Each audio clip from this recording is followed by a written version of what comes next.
Welcome to a brand new episode of Mutual Fund Corner. I'm Avni Raja. One aspect that we all pay close attention to is the tax implications on our investments. So today, we'll talk about how mutual funds are taxed. As you know, your salary, interest income, etc. are all taxed as per your tax slab rate. Whatever profits you make when you sell your mutual fund investments is called as capital gains. And so the tax levied is called as capital gains tax.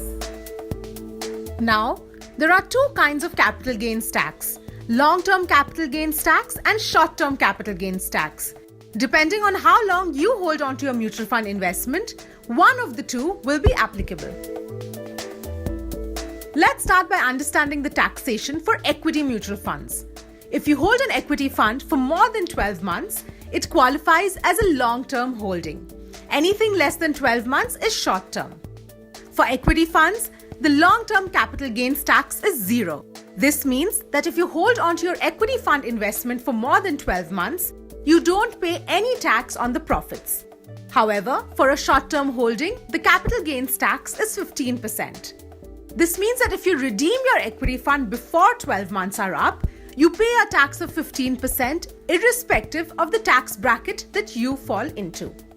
Another point to know is that any dividend that you may receive from your equity mutual funds are exempt from both income tax and dividend distribution tax.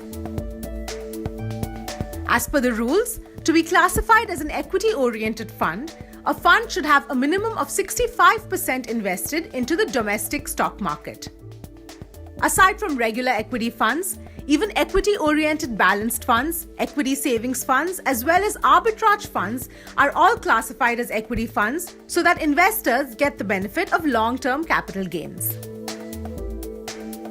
Debt funds include liquid funds, income funds, dynamic bond funds, debt-oriented balanced funds, etc. You should also know that both international funds as well as gold funds are classified as debt funds and are taxed accordingly. If you remain invested in a debt fund for more than 3 years, only then do they qualify as a long-term holding. Anything less than that, it's short-term.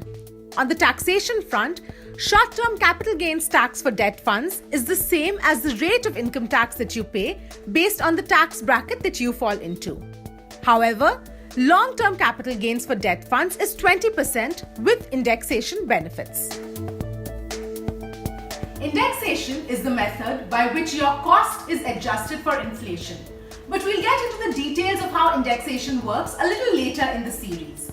And as far as dividends are concerned, the fund house pays a dividend distribution tax of 28.8%, and you receive the dividend post-tax, so you do not need to pay anything else further. That's a wrap on this episode of Mutual Fund Corner. On the next episode, we'll tell you how you can save tax by investing in equity-linked savings schemes or ELSS funds. Meanwhile, do write into us if you have any questions at all. And if you found this video useful, please like, comment, share and subscribe. Thanks so much for watching and see you next time.